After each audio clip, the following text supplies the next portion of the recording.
I think we can all agree that 2020 was an interesting year to say the least. And I don't know about you guys, but I'm kind of looking forward to taking 2021 and kind of turning the page.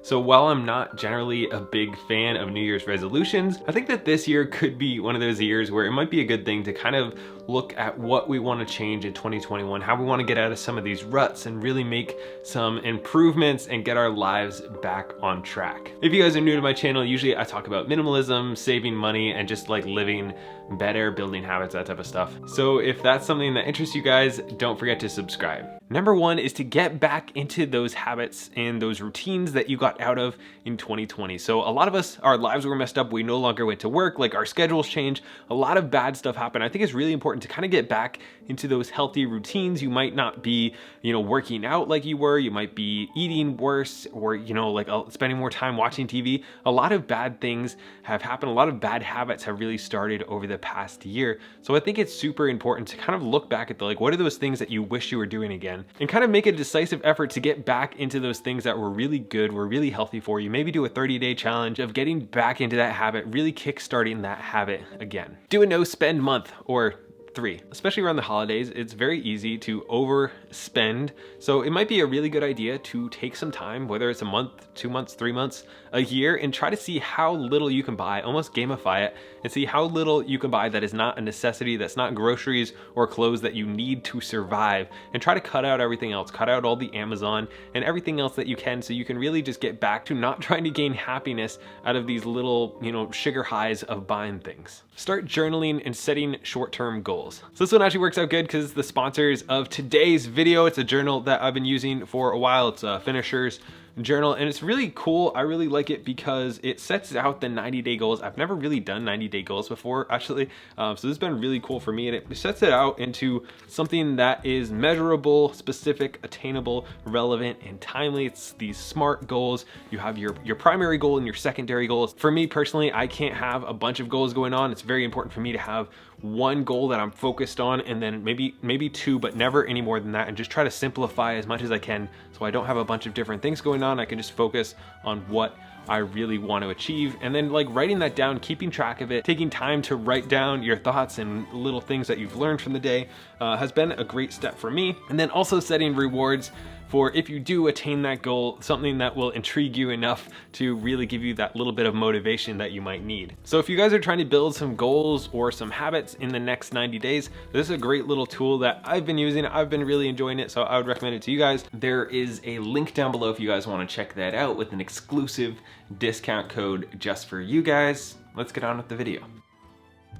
Less screen time. So one way that I'm trying to spend less time on my screens is I'm gonna try doing a screenless Saturdays where I try to not watch TV, not look at my phone, not do anything, and just put it away on Saturdays as much as possible. I'm gonna be doing that all through January, and I think it's just really important to take some time and really detox. You don't need to be checking your phone every few minutes, whether that's deleting some social medias, paring down on those socials, or cutting down, how much time you allow yourself to watch TV each night. Our time we can't really get back, and when you add up all those 5 minutes here, 10 minutes there, 3 hours there of binge watching a show, it adds up. And especially when you look back over 2020, how much time did you waste looking at a screen that literally, if you took that time, you could have built a business that, would have changed your life.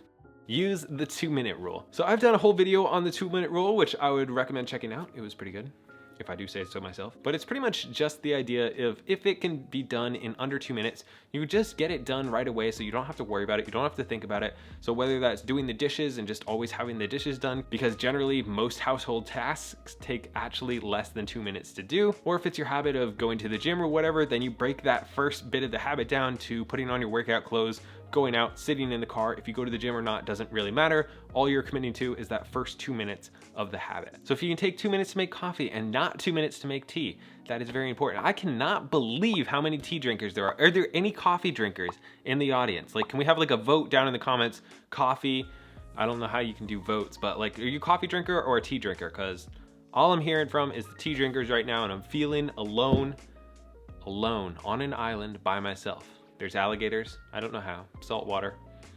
There's still alligators. There's a giant man dressed as a banana. I don't understand it. Maybe it's the coffee.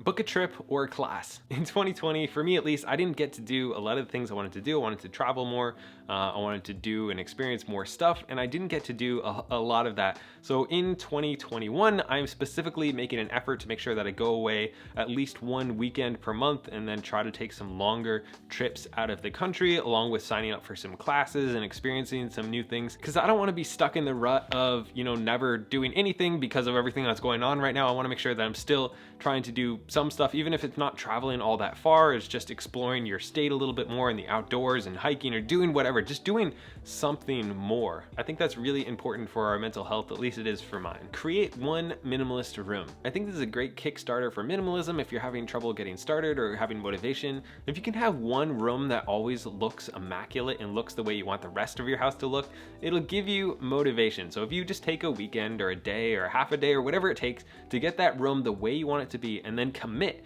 to keeping it that way, it can give you motivation, especially when it's a kitchen or a living room, because that kind of can tend to spread to the rest of your house, where you want the rest of it to feel as homey and as nice and as like unstressful as that room does. Commit to say no to more stuff, really just everything that you can that is unnecessary. Well, I think it is important to say yes to those things that you really want to do. I think it's also just as important to carve out as much time as you possibly can out of your life by saying no to as many things as possible, whether those are work commitments, maybe it's a side project, or even social things. Like, make sure that it's something that you really want to do. It's really important to you. It's really going to add a lot of joy and value, because when you're saying yes to one thing, you're saying no to something else. This is something that I've been like really thinking about for the past couple weeks now, and it's been really helping me out. That everything you do means you can't do something else. Every time you spend money, you can't invest it. Every time you spend time doing one thing means you can't spend that time doing something else. Are you actually doing the things that you want to do with your life? And if you're not,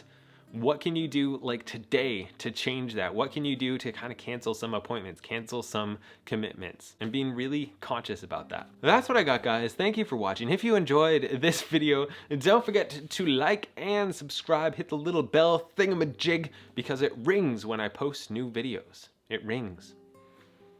It's true. It does. Right on your phone. That's not what it sounds like. But it does something. What does it sound like? I think it's just like bing. Put in a sound effect here. That's what it does right there. All right, I'm done being weird now, and I'll see you later.